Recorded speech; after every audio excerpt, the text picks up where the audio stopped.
Good evening and welcome back to Sports Talk ATL. I am Chase Earl, joined by Alex Lord. The Braves picked up a victory over the Mets in what was, I'm not even going to lie, man, it was a snooze fest. It was a very, very boring game. And listen, it kind of ended, the Mets had a chance to win. They came back. Pierce Johnson finally gave up a run.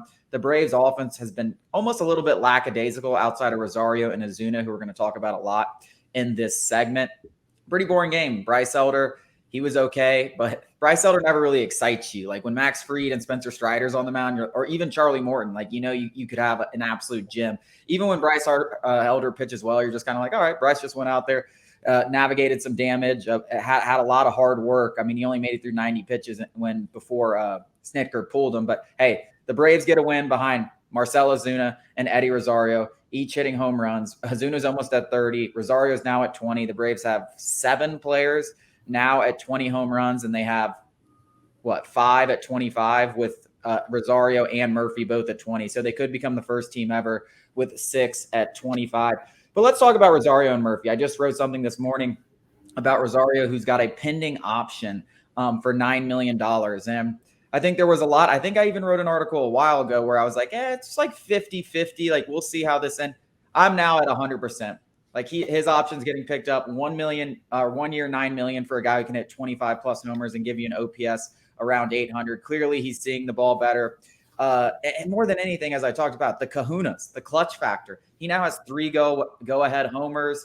It's a guy you won up in the postseason, and those are just things you can't measure. That alone, if he hit like a potato for the entire regular season and showed up in the postseason like he did in 2021, that's worth $9 million. And that's what he brings to the table. I did when I wrote the article today, in close late game situation, Eddie Rosario is slugging .667 with a 1,014 OPS. Like the guy's just ice in his veins. And Brian Snitker talks about it. He's unshakable. So that alone is my biggest reason. I think his numbers now have gotten to the point where he's worth it. He's not as bad defensively as everybody talks about, but the clutch factor alone, and I hope we see it again in October. I hope he has that slumpy September. And then, that's how he is. It's like suck, really good, suck, really good, suck, really good. So we've had this hot August. Go back to sucking. Go back to everyone pissing on Rosario. Then October comes around, and we're just chanting Eddie, Eddie, like as we walk around the city. Yeah, you said Eddie and Sean Murphy. You meant Ozuna. No, I said but they both have 20 right now, and they could go for 25. But Ozuna, we'll talk about him too. Listen, for a lot of lineups, you can't have somebody like Eddie who's just so hot and cold, but the Braves can. And everybody goes through slumps. Every single player, other than maybe Ronald Acuna, I don't think and his slumps are like 4 games where he gets like only 1 hit, which I don't even think he's gone that many games with that. Like he is the only guy maybe in all of baseball, other than maybe Ohtani, who just literally has not slumped all season long. But that's just the nature of baseball. These hitters are going to slump, and that's why the Braves lineup is so good. Is like at least 2 guys, and right now it's Marcell Ozuna and Eddie Rosario, are flaming hot. Eddie Rosario has the ability to carry a team in the postseason. We just saw it 2 years ago during the NLCS. He is doing it right now with the help of Marcell Ozuna. And for a lineup that is littered with guys who are right at 800, 900, and or right around 1,000 OPS, it's okay if Eddie Rosario's hot and cold, because the rest of the lineup is there to pick him up. There's not many people on this team, maybe Ronald, that I would rather have Eddie up there for, a make or break moment in the postseason, or any moment for that matter. Eddie Rosario's got ice in his veins, like you said, and more than just about that.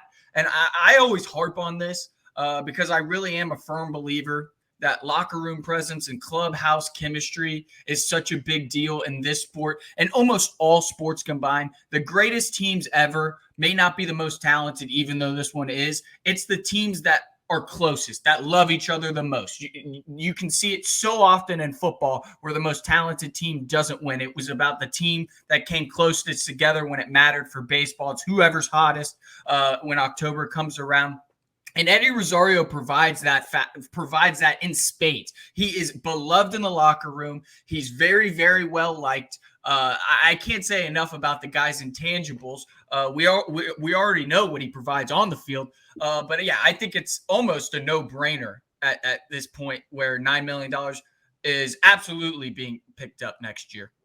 Yeah, I mean, you'll see a lot of hate on Twitter and social media about Rosario for his defense and when he's slumping and that combination and stuff like that. But like I always like to say, Twitter isn't real life. And you go beyond just the locker room, the Eddie chants, like he's beloved in this city.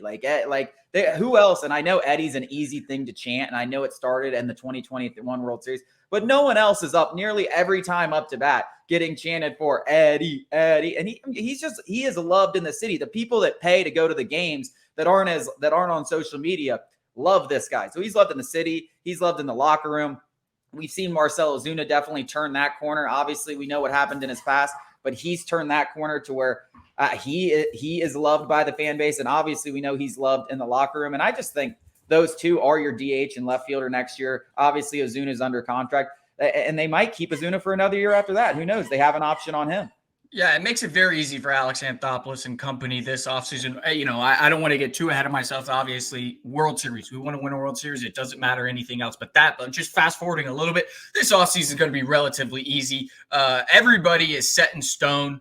And I would even go as far, this isn't even going far. Orlando Arcia is the starting shortstop next year and probably in the future. The only wild card I could see is maybe Vaughn Grissom getting, some go at left field.